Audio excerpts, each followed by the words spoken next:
Hello dear learners, welcome back to Abit Shiksha. Today's daily news capsule is brought to you by Abit Shiksha. So let us begin. आज के जो important articles है, first important article is US approves 1.7 billion dollar का deal हम जो है US से purchase करने वाले हैं, especially MH-60R जो helicopters है, we are going to buy from US. So we have US has also approved that deal. So this is the first and the foremost news. Second is Center proposes 95% of government job reservation for locals in Ladakh. So Ladakh was in news because of their demand to be in the 6th schedule. तो ये जो है काफ़ी ज़्यादा आपको news में देखने को मिलेगा. Why? Because they were protesting and now they have been given the उनको जो है ये राइट मिला है कि to be they were given the right कि अब जो है वो आपके they would be provided 95% government job का reservation. ठीक है. And last news is reflections on Baku's NCQG. ठीक है. न्यू कलेक्टिव क्वान्टिफाइड गोल्स जो COP29 का ये सबसे ज़्यादा न्यूज़ में बना रहने वाला कॉप है, one of the most in news cops है ये. तो न्यू कलेक्टिव क्वान्टिफाइड गोल्स के बारे में हम ज़्यादा डिस्कस करेंगे और क्या कहता है बाकू का जो मीटिंग हुआ था उसमें क्या आया, रिजल्ट जो है वो क्या निकला, and how can we work towards कि हम कैसे अचीव करते हैं अपने गोल्स को, हमारा गोल्स कैसे हम सेट करेंगे. ये पूरा न्यूज़ जो है आज बना रहा है एंड पूरा एंटायर न्यूज़पेपर में this topic is the most discussed topic in the entire newspaper. तो तीनों आर्टिकल आज के इंपॉर्टेंट है. Let us begin one by one. पहला आर्टिकल है US approves 1.7 billion dollar deal for equipment of MH-60R helicopters. तो हम उनसे MH-60R जो हेलीकॉप्टर्स के जो इक्विपमेंट्स हैं we are going to buy from US. And कितना बड़ा डील है, it is almost 1.17 billion dollars का जो है ये आपका ये जो हमारा इक्विपमेंट्स बाइंग का जो पूरा प्रोसीजर रहेगा, it is a very big deal and we are going to buy it from Europe, we are going to buy it from US. तो ये हमारे लिए और ज़्यादा इंपॉर्टेंट हो जाता है, specially in this very tumultuous time जहाँ पर यूएस और इंडिया का रिलेशनशिप जो है it is very rocky and shaky है अभी फ़िलहाल. तो because of the Adani issue and various other issues जिसमें they are just nagging with us and they are trying to pose some certain sanctions and लोगों को, वो इंडियन ओरिजिन के लोगों को they are arresting left right and center. so उसके बीच में ये अगर एक डील आता है it becomes a ray of hope for both the countries. तो यहाँ पर जो है न्यू डील जो है वो साइन हुआ है. the United States has approved a possible 1.17 billion dollar का deal to sell India support equipment for MH-60R multi-role helicopters under its foreign military sales program. तो यूएस का फॉरेन मिलिट्री सेल्स प्रोग्राम के अंतर्गत they are going to sell MH-60R का जो multi role जो helicopters है उनका पार्ट्स जो है we are going to buy it from US. 9 of the 24 choppers contracted under the $2.2 billion deal with Lockheed Martin in February 2020 have been inducted into Indian Armed Forces so far, the official say. हमारा इससे पहले भी जो है deal हुआ है 24 chopper में हमने 9 चॉपर जो है खरीद लिए थे एंड 2020 में ही हमने इसको इंडक्ट करा थे. ये याद करिए उस समय गलवान का जो इशू है बहुत ज़्यादा इंक्रीज हो गया था. तो उसके बाद हम लोगों ने उनसे बाई किया, जो चॉपर्स थे वो हमने उनसे खरीदे एंड उसको हमने अब वो हमारे आर्म फोर्सेस में भी डिप्लॉयड है. ये सारे चॉपर्स जो है 9 चॉपर्स ये आर्म फोर्सेस यूज़ भी कर रहे हैं. The US Defense Security Cooperation Agency DSCA delivered the required certification notifying the US Congress for this possible sale on follow-on system. The government of India has requested to buy 30 multifunctional information distribution system joint tactical radio system the DSCA set. तो ये उन्होंने ये confirm करते हुए कहा है कि we have requested them to give us those helicopters और हम जो है ये डील उनके साथ फाइनलाइज करना चाहते हैं. तो जो US defence security corporation agency है वो उन्होंने इसको कंफर्म करते हुए कहा है और हम उनसे 30 मल्टीफंक्शनल इंफॉर्मेशन डिस्ट्रीब्यूशन सिस्टम जो है वो हम उनसे खरीदेंगे. तो ये क्या होगा, जो चॉपर है MH-60R में हम क्या खरीदेंगे उनसे, multi functional information distribution system उनसे लेंगे and joint tactical radio system भी हम उनसे खरीदेंगे. तो ये दोनों जो फंक्शंस है हम उनसे, इक्विपमेंट जो है हम उनसे बाई करेंगे. ठीक है. अदर आइटम्स जो इस मेजर डील जो डिफेंस इक्विपमेंट कैटेगरी में जो है वो नहीं आते हैं, लेकिन उन जैसे क्या है, advance data transfer system, external fuel tanks, inward looking infrared system, operator machine interface assistant, spare containers, ये सब एक्स्ट्रा है, ठीक है, एक्स्ट्रा है। ये जो डील है 17 बिलियन डॉलर का डील है, उसमें ये सारी कैटेगरी की चीज़ें जो है ये नहीं आते, ठीक है। ये सब और भी बहुत सारी चीज़ें हैं तो वो इसमें इंक्लूड नहीं होता है, लेकिन जो 2 मेजर पोर्शंस है वो दोनों इसमें इंक्लूड होता है, ठीक है। तो जो डिफेंस एक्विजिशन काउंसिल है, जो डिफेंस मिनिस्टर जिसको हेड करते हैं, उन्होंने क्या किया है, उन्होंने अप्रूव किया है और उन्होंने सैंक्शन किया है कितना, 21,772 करोड़ रुपीस जो है वो सैंक्शन किया है, ठीक है। तो ये हेलीकॉप्टर के बारे में तो हमने समझ लिया, लेकिन अभी हमें समझना होगा about defence acquisition council. Word में ही देखिए क्या लिखा है, डिफेंस एक्विजिशन काउंसिल है, मतलब ये क्या करेंगे, डिफेंस की जो चीज़ें है उसको क्या करेंगे, एक्वायर करेंगे, एक्वायर करने के बाद उसका एक्वायर करने के लिए ये काउंसिल को सेटअप किया गया है। तो कोई भी अगर हमें सिस्टम खरीदना हो, अगर हमें इजराइल से कोई सिस्टम खरीदना हो, चाहे उनका बराक जो मिसाइल्स हो वो खरीदना हो, या हमें रफाल खरीदना हो फ्रॉम फ्रांस, या हमें स्कॉर्पियन क्लास सबमरीन खरीदना हो फ्रॉम फ्रांस, या फिर हमें अगर मिसाइल्स खरीदने हैं फ्रॉम USA, अगर हमें S-400 का सिस्टम खरीदना है from Russia, then this defence acquisition council is that one body जो पूरा तीनों ट्राई सर्विस का एक कॉमन हेड रहेगा। एंड क्योंकि तीनों सर्विसेज का अलग अलग नीड्स है, एंड कभी पहले क्या होता था, अभी हम डिस्कस भी वैसे करेंगे, प्री कारगिल एरा, क्योंकि तीनों सर्विसेज डिवाइडेड थी एंड इनका बीच में जो है ना डिसीजन मेकिंग, वो उतना स्विफ्ट डिसीजन मेकिंग नहीं हो पाता था, एंड डिसीजन बहुत डिले करके जो है वो लिया जाता था। एंड उसकी वजह से क्या होता था, बहुत क्रूशियल जो टाइम होता है ना, जो जब हमें रिएक्ट करने वाला जो टाइम होता है, उस समय हम जो है क्यों ये जो पेपर वर्क का जो पूरा साइकिल है उसमें फंस जाते हैं, तो उसके वजह से हम बहुत सारा क्रूशियल जो समय है उसको हम खो देते हैं। इसीलिए ये डिफेंस एक्विजिशन काउंसिल जो है पोस्ट कारगिल जो है हुआ, ठीक है, बनाया गया। दिस इंक्लूड इसमें क्या है, जो डैक है वो क्या है, डैक ने बहुत सारा चीज़ों को जो है इसमें ये इतना बड़ा कॉर्पस है 21,000 करोड़ का, उसमें क्या क्या है, उसमें क्या क्या इंक्लूड किया है, water jet fast attack craft, fast interceptor craft, ये सब नाम आप लोगों को जानने की जरूरत नहीं है। Electronic warfare suite, next generation warning radar, ये सब जो है अभी न्यू मंगाए गए हैं for coastal surveillance in coastal areas के लिए अलग मंगवाया है। फिर क्या है, the DAC granted acceptance of necessity for the procurement of 31 new water jet fast attack crafts for Indian Navy के लिए भी मंगवाया है, कोस्टल एरियाज के लिए भी उन्होंने जो है इसी कॉर्पस में मंगवाया है, ऑर्डर दिया है। These are designed to perform tasks in low intensity maritime operations, surveillance, patrol, search and rescue operation close to the coast। ये जो वाटर जेट फास्ट अटैक जो हेलीकॉप्टर्स है, क्राफ्ट है, ये जो क्या करता है, जो लो टाइम मतलब एकदम बीच समुद्र में तो नहीं, लेकिन कोस्टल एरियाज के आसपास जहाँ पे शैलो वाटर रहता है वहाँ पर ये बहुत अच्छे से सर्वेलेंस कर सकता है, वहाँ का जो प्रॉब्लम्स है उसको वो सॉल्व कर सकता है, सर्वेलेंस कर सकता है, सर्च कर सकता है, रेस्क्यू ऑपरेशंस भी यहाँ पर वो कर सकता है। ये इंडियन नेवी के लिए बहुत ज़्यादा एक इम्पॉर्टेंट एक्विजिशन रहेगा, ठीक है। तो डिफेंस एक्विजिशन काउंसिल जो है डिफेंस मिनिस्ट्री के अंदर आता है and it is the highest decision making body, ठीक है। हाईएस्ट डिसीजन मेकिंग बॉडी जो है वो आपका डिफेंस एक्विजिशन काउंसिल है। एंड ये क्या करता है, प्रोक्योरमेंट करता है। आर्म फोर्सेस के लिए कुछ भी चाहिए, जैसे यहाँ पर क्या है, जेट एयर जो है आपके वाटर जेट फास्ट जो है अटैक क्राफ्ट जो है उसको हो, कुछ भी है, जैसे यहाँ पर अभी वो MH-60R का जो हेलीकॉप्टर है, कोई भी कुछ भी अगर एक्वायर करना हो, ये डिफेंस एक्विजिशन काउंसिल जो है it is the highest decision making body, ठीक है। और ये जो भी टाइमली जो मतलब यूटिलाइज करना है कि मतलब जो भी बजट का एलोकेशन है, ठीक है, और उसके बाद डिसीजन मेकिंग है उसको फास्टर करने के लिए, बहुत सारा पेपर वर्क ना हो, वो पेपर वर्क को रिड्यूस करने के लिए ये डिफेंस एक्विजिशन काउंसिल को बनाया गया है। इसमें 1999 पोस्ट कारगिल वार, जब कारगिल का युद्ध खत्म हुआ उसके बाद इसको बनाया गया है। और ये क्या कर रहे हैं कि इसको हमने reforming the national security system के तहत लाया है कि हमें क्या करना है, जो हमारा जो नेशनल सिक्योरिटी सिस्टम है उसको हमें बेटर करना है, रिफॉर्म करना है। इसीलिए 1999 में इस जो पूरा काउंसिल है उसका सेटअप कर दिया गया। इस काउंसिल में कौन कौन है, सबसे पहले तो डिफेंस जो मिनिस्टर है, minister of defence, he would be the chairman of DAC, ठीक है। श्री राजनाथ सिंह आज के डेट में ही is the chairman of DAC, defence acquisition council. और इसके मेंबर कौन कौन है?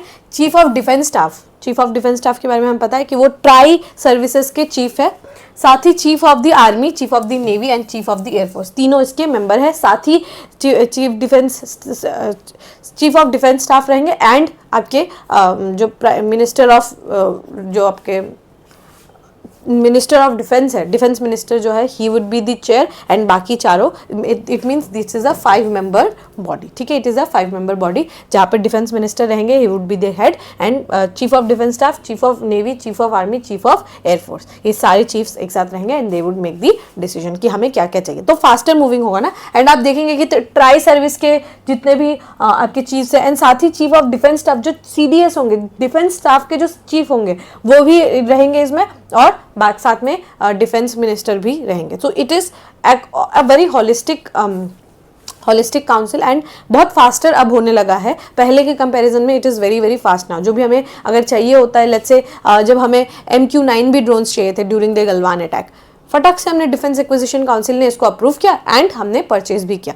तो उसी तरीके से फास्टर मूविंग होना चाहिए, उसी के लिए ये डिफेंस एक्विजिशन काउंसिल का जो पूरा बॉडी है उसको बनाया गया, ठीक है। तो होपफुली आपको ये टॉपिक जो है समझ में आ गया होगा। Next topic is equally important topic, ध्यान दीजिएगा। Centre proposes 95% of government job reservation for locals in Ladakh. Ladakh में पिछले साल से ही बहुत बड़ा डिमांड जो है वो राइज हुआ है कि उनको 6th शेड्यूल में जगह चाहिए। 6th शेड्यूल अपने आप में ही बहुत सारे एक्स्ट्रा ऑर्डिनरी पावर्स जो है वो देता है किसी भी स्टेट को। एंड आपको पता होगा कि 6th शेड्यूल के अंदर 4 स्टेट्स हैं। वो 4 स्टेट्स कौन कौन है? Assam, Tripura, Manipur and Mizoram. Assam, Tripura, Manipur and Mizoram. These are the 4 states which comes under the 6th schedule. They are constitutionally given the power to make autonomous district council and उसके बाद क्या है कि उनके पास थोड़े extra ordinary powers आ जाते हैं जो उनको खुद के गवर्नेंस के लिए बहुत ज़्यादा इंपॉर्टेंट होता है। तो लास्ट ईयर से ही आपका लद्दाख जो है it was continuously protesting to get the constitutional status in under the 6th schedule. तो यहाँ पर अब उनको क्या है, हाई पावर्ड कमेटी का मीटिंग हुआ था जिनमें बोला गया कि 95% of the jobs will be given to the Ladakhi people, ठीक है, अंडर दी जम्मू कश्मीर जो PSC है, पब्लिक सर्विस कमीशन, उनके तहत 95% ऑफ लद्दाखी जो लोकल्स हैं उनको जॉब दिया जाएगा, ठीक है।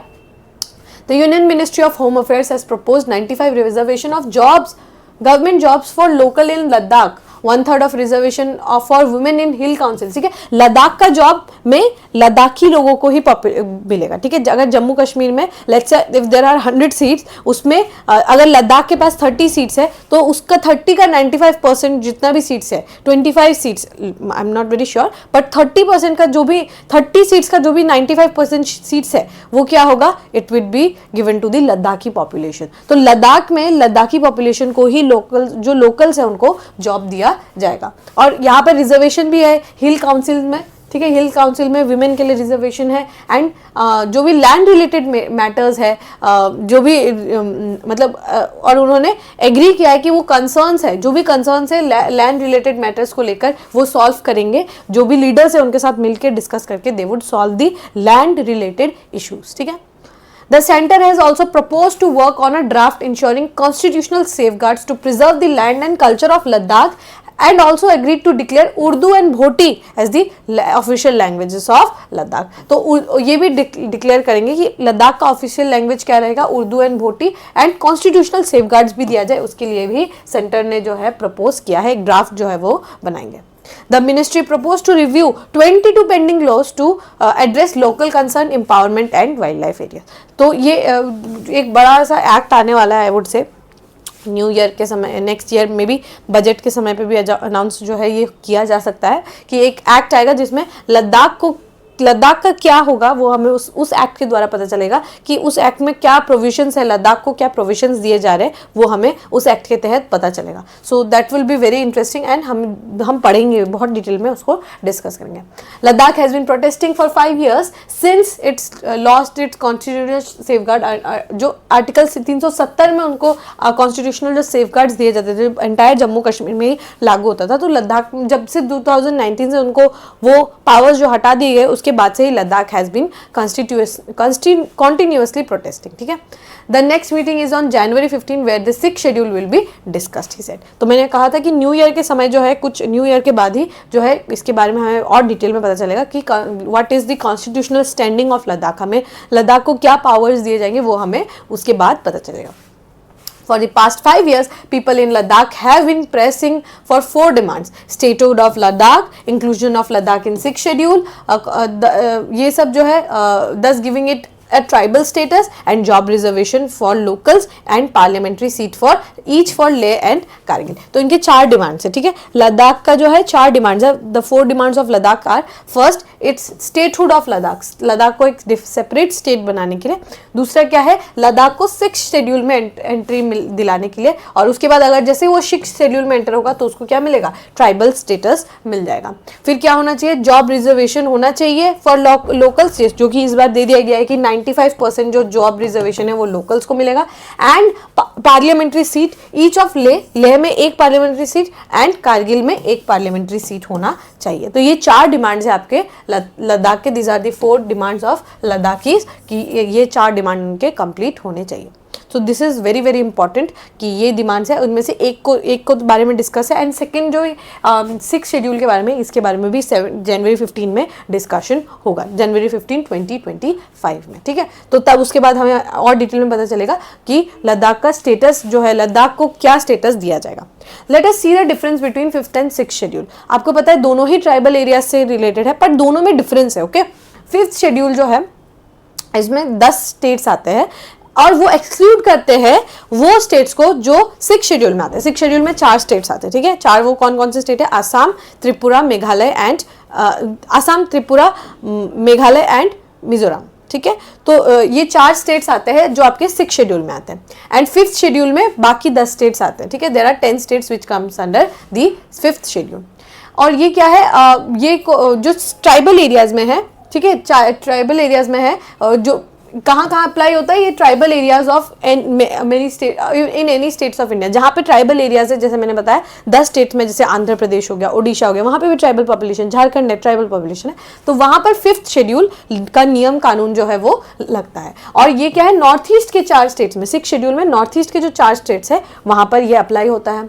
फिर यहाँ पर क्या है, ट्राइबल एडवाइजरी काउंसिल्स बनाए जाते हैं। इन द 5th शेड्यूल वाले एरियाज ट्राइबल एडवाइजरी काउंसिल बनाए जाते हैं। यहाँ पर ऑटोनोमस डिस्ट्रिक्ट काउंसिल जो है, आप लोगों ने रीजनल काउंसिल जो है वो बनाया जाता है, ठीक है। जैसे ऑटोनोमस काउंसिल्स जो आपके पता होगा कि जो जैसे BTR रीजन है ऑटोनोमस है, ठीक है। तो ये क्या है, ऑटोनोमस काउंसिल्स जो है बनाया जाता है 6th schedule. This is more powerful by the way, ठीक है। मतलब इसमें ज्यादा सेफगार्ड्स जो है वो दिए गए हैं, 6th शेड्यूल में ज्यादा जो है सेफगार्ड्स जो है वो दिए गए हैं, ठीक है। टैग यहाँ पर क्या है, एडमिनिस्ट्रेटिव पावर्स जो है कि क्रिएशन होगा एक लेजिस्लेटिव असेंबली का, जहाँ पे लिमिटेड पावर है, ठीक है, लिमिटेड पावर है। और मोस्टली एग्जीक्यूटिव का पावर्स आपको यहाँ पर ज्यादा देखने को मिलेगा। लेकिन यहाँ पर 6th शेड्यूल में बहुत एक्सटेंसिव पावर्स है। और यहाँ पर जो है जुडिशरी जो है ना, जुडिशरी का इनमें यहाँ पर थोड़ा सा नॉट जुडिशरी बल्कि एग्जीक्यूटिव पावर्स जो है ना, वो क्या है, जो बहुत एक्सटेंसिवली इनको दिया गया है। और एग्जीक्यूटिव पावर्स भी, और यहाँ पर अगर कोई नियम भी अगर बनाया जाता है तो it can be modified by this people. अगर कोई लेजिस्लेचर कोई कानून भी अगर बनाता है then it can be modified by this population. अगर 6th शेड्यूल के अंदर वो आते हैं, वो जो डिस्ट्रिक्ट ऑटोनोमस काउंसिल है, then they can modify those legislation which has been brought about, ठीक है। तो वो अगर चाहे तो ये इनके पास बहुत एक्सटेंसिव पावर्स रहते हैं, ठीक है। लेकिन टैग के पास जो है, मतलब ट्राइबल एडवाइजरी काउंसिल के पास बहुत लिमिटेड पावर रहते हैं, ठीक है। More on protection of tribal right, इनका एम्फेसिस क्या है कि हमें प्रोटेक्ट करना है ट्राइबल राइट को। लेकिन इनको क्या है, मोर ऑन सेल्फ गवर्नेंस है, ये अपने खुद के कानून भी बनाते हैं, तो इनका जो सेल्फ गवर्नेंस पे बहुत ज़्यादा फोकस रहता है। पीसा में, ये पीसा जो एक्ट है 1996 का, PESA, ठीक है, पीसा एक्ट है जो पंचायती राज का जो एक्सटेंशन है वो आपका 5th शेड्यूल में एप्लीकेबल है, लेकिन 6th शेड्यूल में एप्लीकेबल नहीं है, ठीक है। तो this is the difference between 5th and 6th schedule, ठीक है, वेरी वेरी इंपॉर्टेंट। और दोनों ही, यहाँ पर 5th शेड्यूल जो है ये प्रेसिडेंट द्वारा बनाया जाता है, ठीक है, प्रेसिडेंट द्वारा। और यहाँ पर गवर्नर का बहुत एक्सटेंसिव पावर है, ठीक है। इन दी 6th शेड्यूल गवर्नर का बहुत एक्सटेंसिव पावर्स दिए गए हैं टू दी गवर्नर, ठीक है। होपफुली आपको ये टॉपिक जो है ये समझ में आया होगा। एक क्वेश्चन देखिए आप लोग, ये यूपीएससी 2025 का क्वेश्चन है। यहाँ पर एक क्वेश्चन पूछा गया, the provision of 5th schedule and 6th schedule of the constitution in India are made in order to, अभी हमने पढ़ा कि ट्राइबल राइट्स को प्रोटेक्ट करना है, तो यहाँ पे देखिए कहाँ है, क्या लिखा है, protect the interest of schedule tribes, obviously यही आंसर करेक्ट है। सेकंड क्या है, determine the boundary between the states, no, ये आर्टिकल 1 के तहत जो आर्टिकल 1 नहीं, I think it is schedule part 1 schedule 1 के तहत जो आता है boundaries. Determine the power, authorities and responsibilities of panchayat, no, या protect the interest of all border states, नहीं, ठीक है, ये सब जो है गलत ऑप्शन है। This is the correct option, protect the interest of schedule tribes, schedule tribe का प्रोटेक्शन के लिए ये 5th शेड्यूल को एंड 6th शेड्यूल को लाया गया है, ठीक है। सो इस ये क्वेश्चन जो आया है उसके बाद और रिपीटेशन हुए हैं, ठीक है, ये 5th 6th शेड्यूल का क्वेश्चन और रिपीट हुआ है, और भी इसी यूपीएससी सीएससी में ही बहुत बार रिपीट जो है आपको रिपीटेशन देखने को मिला है। So be prepared for this topic, specially APSC अगर आप लोग प्रीलिम्स देने जा रहे हैं, आपको पता ही है 6th शेड्यूल में आता है, आपको करके ही जाना है, there is no other way, there is no other way कि आप नहीं करके जा रहे, you are not allowed to not do this topic, you have to do it, ठीक है। चलिए लास्ट न्यूज देखते हैं, reflections on Baku NCQG outcome, ठीक है। तो हम न्यूज जो है वो हमें पता है कि COP 29 जो है वो हुआ है कहाँ पे, COP 29 कहाँ हुआ है, बाकू में हुआ है, अजरबैजान बाकू में हुआ है, ठीक है। तो COP 29 को इसको क्या बोला जा रहा है, फाइनेंस COP भी कहा जा रहा है, ठीक है, फाइनेंस COP भी इसको कहा जा रहा है। इसमें हम फाइनेंस मोबिलिटी की बात करें कि मतलब हमें क्या चाहिए कि जो भी डेवलपिंग कंट्रीज है उनको मोर फाइनेंस की जरूरत है, जितना फाइनेंस बोला गया है उससे हमें कई ज्यादा फाइनेंस हमें चाहिए, तो ये फाइनेंस COP भी इसको कहा जा रहा है, बिकॉज यहाँ पर हम फाइनेंस प्रोवाइड करेंगे from the developing countries, from the developed countries to the developing countries. तो क्लाइमेट चेंज जो है ना वो बहुत ज्यादा एविडेंट है एंड बहुत अर्जेंसी है हमें फंड्स मोबिलाइज करने का, फंड्स मोबिलाइज करना, रिसोर्स मोबिलाइजेशन का बहुत ज़्यादा अर्जेंसी अभी क्रिएट हो गया है। Why, because the climate is rapidly changing, ठीक है, बहुत रैपिड चेंजेस है and intergovernmental panel on climate change ने भी ये बताया है कि अगर हमने अपने कमिटमेंट्स को और स्ट्रांग नहीं किया, अगर हम लोगों ने कोई और स्ट्रांगली जो है अपना जो भी कमिटमेंट्स उनको पूरा नहीं किया, तो हम जो है इस 1.5 तो छोड़िए, 1.5 को तो हम कभी ब्रिज कर देंगे, बहुत आसानी से ब्रिज कर जाएंगे। टेम्परेचर 2 डिग्री से बढ़ के 3.1 डिग्री तक चला जाएगा। आप समझिए, अगर 2 डिग्री तक बढ़ जाता है ना, the changes would be irreversible. जो टेम्परेचर है अगर उससे हम 2 डिग्री ज़्यादा बढ़ा देंगे, the changes would be irreversible. यहाँ तो 3.1 डिग्री सेल्सियस, आप समझिए कि what would be the environment around us, हम क्या करेंगे अगर हमने कोई एक्शन नहीं लिया तो।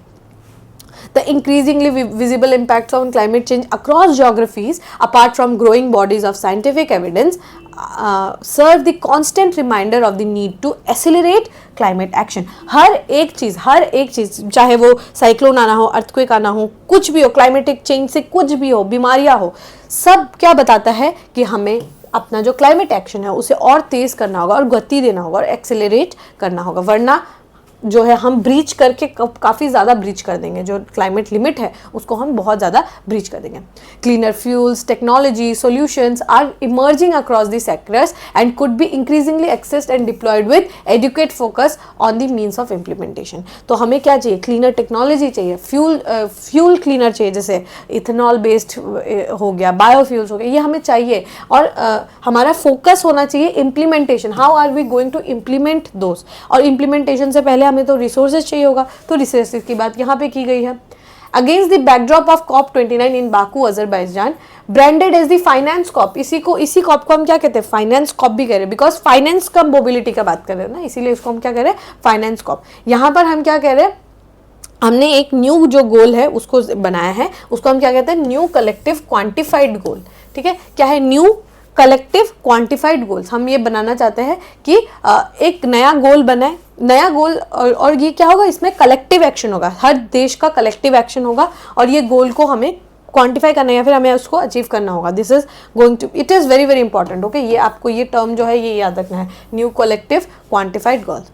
Financing needs of the developing world at Cancun, ठीक है, कैंकुन जो है, कैंकन में, Cancun it is in, I think it is in Mexico, Mexico में कैंकुन में जो है 2010 में डेवलपिंग कंट्रीज़ ने क्या प्लेज किया था, वो हर साल $100 बिलियन देंगे अप टू 2020। एक भी साल में ये कंप्लीट नहीं हुआ, ठीक है। तो $100 बिलियन देने की यहाँ पे बात की गई थी 2020 तक, 2010 से 2020 मतलब 10 साल तक वो हमें 100 बिलियन डॉलर्स जो है वो हमें देंगे, ऐसा उन्होंने प्लेज किया था।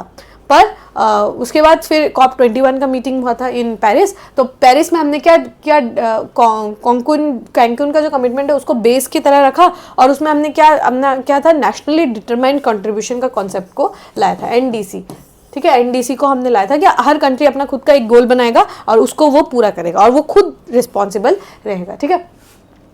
लेकिन अब क्या हुआ, COP29 में हमने क्या लाया, NCQG, new collective quantified goals. इसमें the existing climate pledges have generally been criticised for their lack of specificity and accountability. जो हमारे जितने भी क्लाइमेट प्लेजेस थे, हमने जितना भी आज तक लिया है COP28 तक, वो सब क्या है, बहुत ज़्यादा अनअकाउंटेबल है और स्पेसिफिक नहीं है कि हम ये काम कर रहे हैं, और क्योंकि खुद का गोल्स हमने बनाए तो we are not checking it, ठीक है, हम खुद का जो है खुद रिस्पॉन्सिबल नहीं बन रहे, तो वो काफ़ी ज़्यादा यू वुड से बहुत वेग तरीके से हमने जो है कुछ प्लेजेस लिए हैं एंड उसको हम पूरा कर रहे हैं। सो दिस इज समथिंग जो हमें स्टॉप करना होगा। United Nations framework convention on climate change, UNFCCC, इसने क्या कहा है कि developing countries had put forward a conservative ask of 1.3 trillion annually at COP29, ठीक है।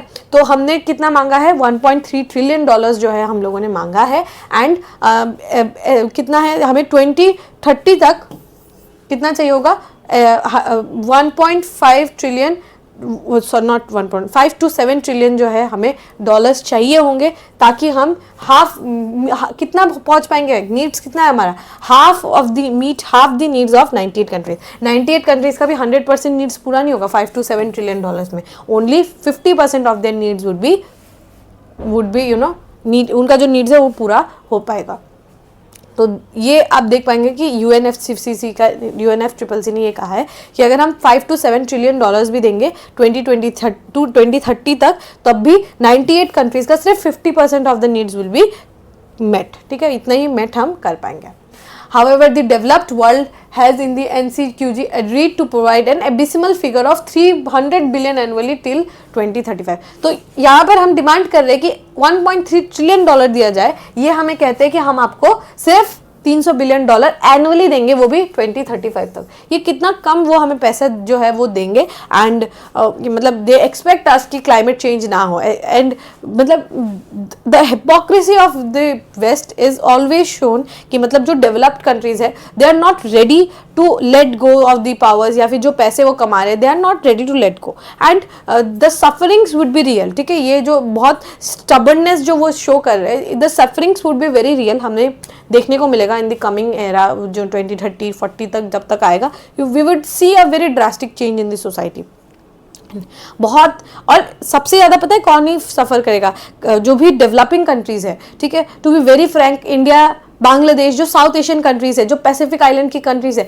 They are going to suffer the most. जो आइलैंड नेशंस है they are going to suffer the most, ठीक है। तो ये आप देखेंगे कि जब जैसे जैसे समय बढ़ेगा ना, the sufferings will also increase due to the environment around us because of the climate change. COP29 saw the finance commitment step up from earlier, जो 100 बिलियन उन्होंने कैंकुन में वादा किया था, उससे बढ़ के वो 300 बिलियन डॉलर जो है वो कहते हैं। ये it is considered as a step in right direction, but बहुत कम एम्बिशियस है, बहुत कम एम्बिशियस है। 300 billion dollar is very very less ambitious, और क्लाइमेट चेंज जो है वो बहुत तेज से बढ़ रहा है, और हमारा जो स्टेपिंग अप ऑफ गेम है वो बहुत धीरे धीरे हम कर रहे हैं।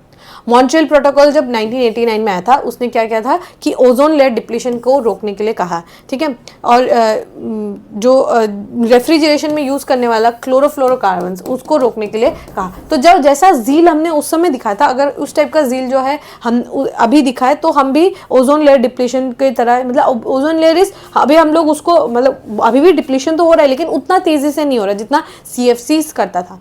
उसके बाद हमने क्योटो प्रोटोकॉल कब लाया था, 1997 में। तो क्योटो प्रोटोकॉल जो है वो मतलब